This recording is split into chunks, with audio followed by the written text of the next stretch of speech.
আসসালামু আলাইকুম খালা। খালা দুপুরে ভাত খাইছো? না মা ঠিক আছে সকালে বাইরে উপর বাচ্চা দুপুরে খাও নাই? না আচ্ছা আমি বাসাতে খাবার নিয়েছি, খাইবা তুমি? কালকে এই যে গুলশানে এমনি ভাতে আনছিলাম কালকে না, আজকের কথা হোক, আজকে খাইবা?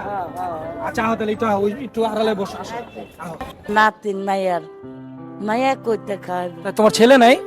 একটা ছেলে আছে পোলার বউ তো জর্গা করে আচ্ছা দাম কয় তো খারাপ ভাষা কয় আচ্ছা আমি তোমার খাবার দিই, খাবা?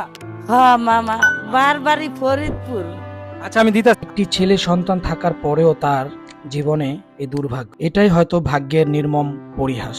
ছেলে হলে যে ভাগ্য ভালো, আসলে বাস্তবতা তা নয়। একটা নীতিবান সন্তানই বাবা মায়ের সৌভাগ্যের চাবিকাঠি। এমন অসহায় বাবা মায়ের পাশে সন্তানের মতোই সামান্য দায়িত্ব নিতে পেরে আল্লাহর কাছে লাখ কোটি শুকরিয়া। আর এদের দোয়া ও ভালোবাসা, এসবই আমার শ্রেষ্ঠ সম্বল। দিতে পারে খাইতে পারে আল্লাহ তো খালা, খাওয়ানোর মালিক তো আল্লাহ, যার যেখানে রিজিক আছে সে সেইখানেই খাবে। তোমার ডাইনাতে কি হয়েছে? ইস্কা ইস্টক করতে স্টক করে মানে ডাইনার কাজ করে না, তাহলে খাবারটা কেমন হয়েছে? ভালো মজা ভালো, হ্যাঁ? আসুন অসহায়কে ভালোবাসি আর ভালোর দলেই থাকি। আসসালামু আলাইকুম, ভালো থাকবেন, আল্লাহ হাফেজ।